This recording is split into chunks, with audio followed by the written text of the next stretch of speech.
So how do we go about answering that question of should I move the spine or should I not move the spine? I get accused, because I mention the word neutral spine, I get accused of being an advocate of never moving your spine. If you've listened or watched any of my content long enough, you'll realise that that's not the case. Because hopefully those people that are accusing me of that are going to watch this next sort of 30 seconds. So with regards to the position of the spine, what are my thoughts? We need to maintain the posture of the spine, but we can't be too rigid. We also need to be able to move the spine, but we shouldn't be too sloppy. Because both of those extremes are going to cause a problem. So the movement advocates, if you are just aimlessly suggesting that we should move the spine in any which way we should, load that, do it in a poorly structured way, then that's going to create as much of a problem as the people advocating that you should never move your spine and you should be very rigid in your movement. We need to be both, and we need to use both at the right time, in the right way, for the right activity. Why do we maintain posture of the spine, or maintain posture of the lumbar spine? Well, what's pretty well established is that when we maintain the neutral posture of the spine, the forces and the loads on the spine are distributed much more evenly across the passive tissues of the spine. And the passive tissues being the bony structures, the ligamentous structures, the discs. So the load is much more spread out across those. If the load is concentrated across those, depending on the position that you're in, then you are going to be increasing the effect of those microtraumas. They are going to be building up that much faster. If we then load the tissue in that, then it's only going to speed up the process. Now, when are we allowed to move the spine?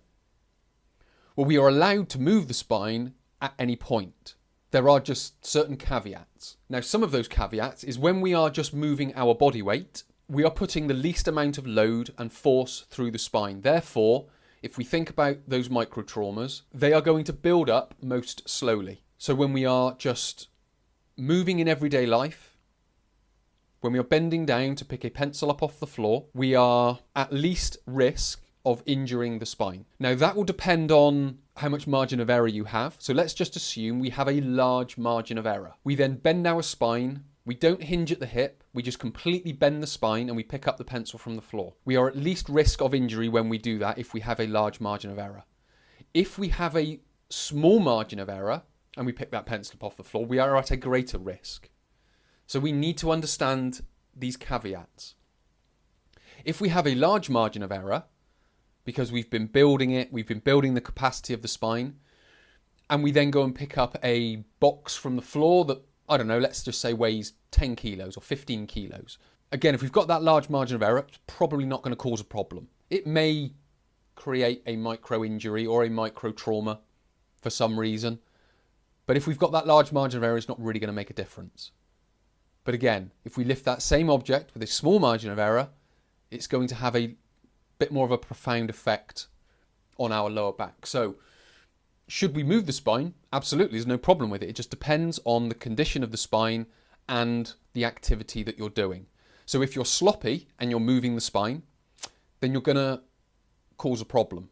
If you are lifting a heavy load, so let's just say you are lifting you're doing a deadlift, you've got a bar on the floor and it weighs 50 kilos, 75 kilos, 100 kilos, whatever is heavy for you, then by maintaining a neutral posture of the lumbar spine, you are going to be spreading all of that load and force around the tissues, and it's going to be that much more effective and not damage the spine as much as it could.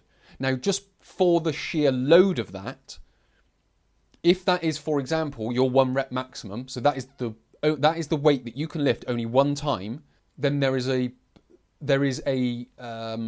probability that with a perfectly maintained posture of the lumbar spine, just lifting that load is going to, because of the forces going through it, is going to have a micro trauma effect.